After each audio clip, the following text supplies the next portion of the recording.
Bonjour et bienvenue à toi dans le podcast Oser sa voix qui t'aide à faire de ta voix ton allié numéro 1. Je m'appelle Mélanie, je suis coach vocal et thérapeute et ma mission c'est d'accompagner les personnes qui manquent de confiance en elles à se connecter à soi par le biais de la voix.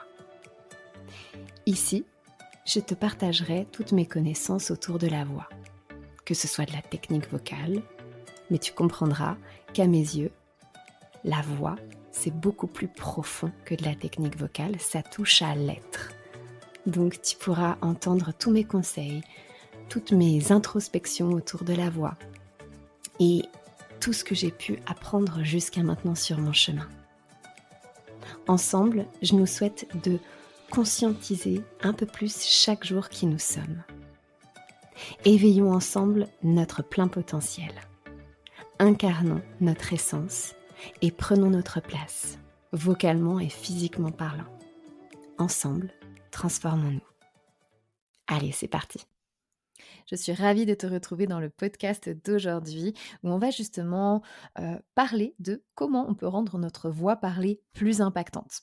Pour moi, c'est vraiment très important parce que notre outil principal dans notre quotidien, peu importe notre métier, peu importe ce qu'on peut faire, c'est quand même notre voix. Et d'ailleurs, il y a plein d'études scientifiques qui démontrent qu'il y a quand même 2 choses qu'on perçoit chez une personne en quelques secondes. Ça va être, heu, son image donc physique, ce qui peut comprendre énormément de paramètres, dont par exemple le langage non verbal, sa tenue vestimentaire, le regard, l'énergie aussi que la personne elle peut transmettre et cetera. Donc ça, c'est le premier point et en deuxième point, en quelques secondes, on va aussi entendre le timbre de sa voix, de la voix de la personne et en quelques secondes, on va être comme catégorisé, même si j'aime pas trop ce mot, dans, l'esprit d'une personne, en fonction de son histoire, en fonction de ce qu'on peut lui «renvoyer» entre guillemets et je trouve ça absolument passionnant parce qu'en fin de compte, il suffit quand même de plein de petits détails qui vont donner une image de nous. Et il arrive parfois que notre voix parlée, on puisse se dire: «Ben mince, moi j'ai l'impression que ma voix parlée, elle est pas très impactante» ou «J'ai l'impression qu'elle est un petit peu, retenue, j'ai l'impression que» voilà et ça va parfois donner une image fausse et ça vous est déjà arrivé, par exemple, moi, ça m'est déjà arrivé typiquement que, je parle pas très fort, je parlais pas très, très fort, j'articulais pas énormément et on me collait une image de grande timide. Alors oui, j'ai un côté timide, mais au jour d'aujourd'hui, ça ne me définit pas. J'ai plein d'autres couleurs, j'ai plein d'autres facettes en plus de celle-ci. Et donc du coup, je pense que c'est important, d'utiliser sa voix, parler et mais même chanter, pour pouvoir permettre à notre audience, aux personnes, qui nous entendent parler, de percevoir toutes les facettes, toutes les couleurs qu'on a à l'intérieur de nous.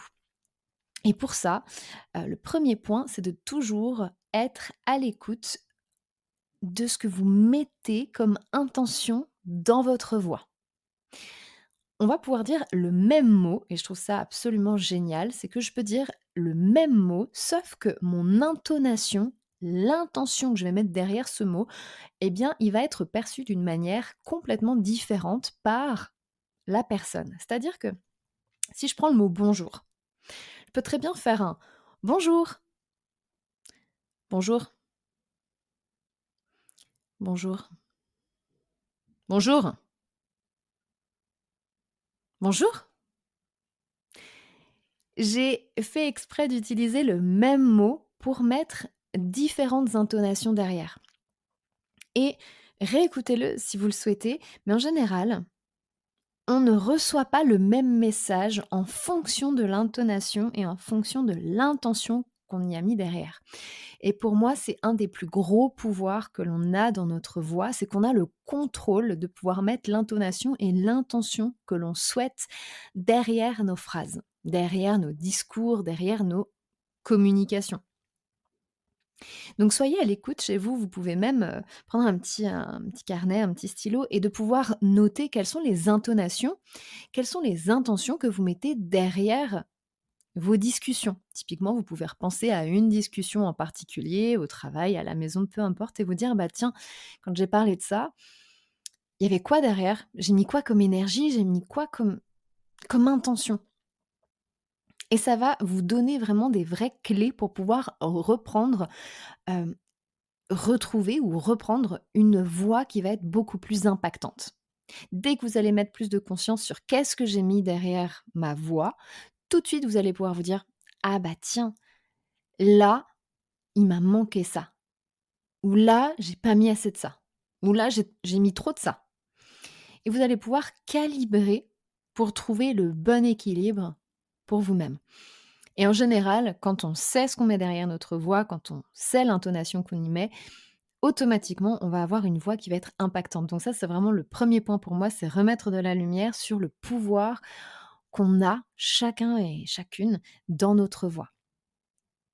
Le deuxième point aussi qui va être fondamental pour moi, ça va être les nuances qu'on va y mettre. C'est-à-dire que dans une phrase, je peux complètement, commencer à parler, fort et puis ensuite baisser un petit peu le volume parce que je mets plus la personne dans l'intimité et puis hop, je vais reprendre de manière un petit peu plus forte, de manière plus dynamique et puis hop, rebasculer vers quelque chose qui est plus doux et cetera et c'est ça aussi qui va faire que votre voix va être de plus en plus impactante.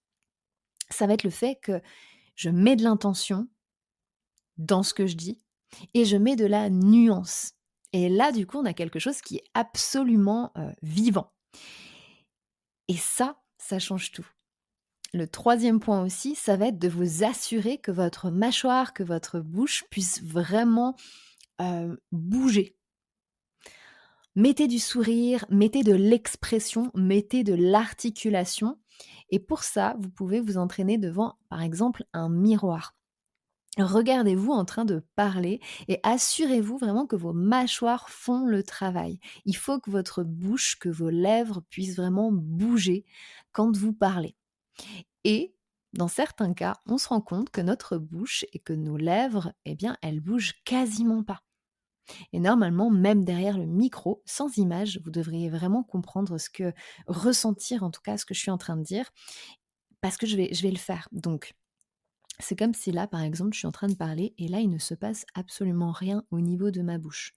Donc, au niveau de ma mâchoire, je parle, mais il n'y a aucun outil technique derrière ce que je suis en train de faire.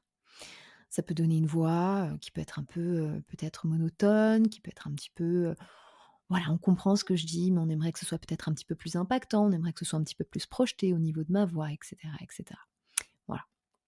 Et là, au contraire, je reprends vraiment la voix que j'étais en train d'utiliser juste avant et j'ai pas changé grand-chose, j'ai changé mon intonation, justement, je mets des nuances et par-dessus tout ça, je vais rajouter une bonne dose d'articulation avec ma mâchoire. Là, je suis en train d'articuler, je sens que ma mâchoire, elle est en train de bouger, je suis en train justement de vivre, ce que je suis en train de dire et naturellement, ça va donner une sorte de dynamisme, ça va apporter un réel impact au niveau de ma voix. Donc je vous invite vraiment à pouvoir utiliser dans un premier temps ces outils, de vous assurer que vous les utilisez bien. Et si jamais vous vous rendez compte que vous ne les utilisez pas, eh bien mettez-les petit à petit dans votre quotidien et vous allez tout de suite sentir la différence. Je te remercie de tout cœur d'avoir partagé avec moi cet épisode. Si tu souhaites être tenu au courant de toutes les nouveautés, je t'invite à me rejoindre sur les réseaux sociaux. Le lien est dans la description.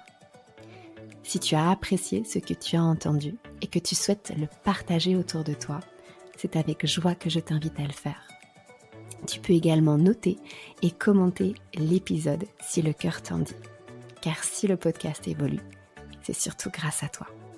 Je te remercie et je t'envoie de douces pensées.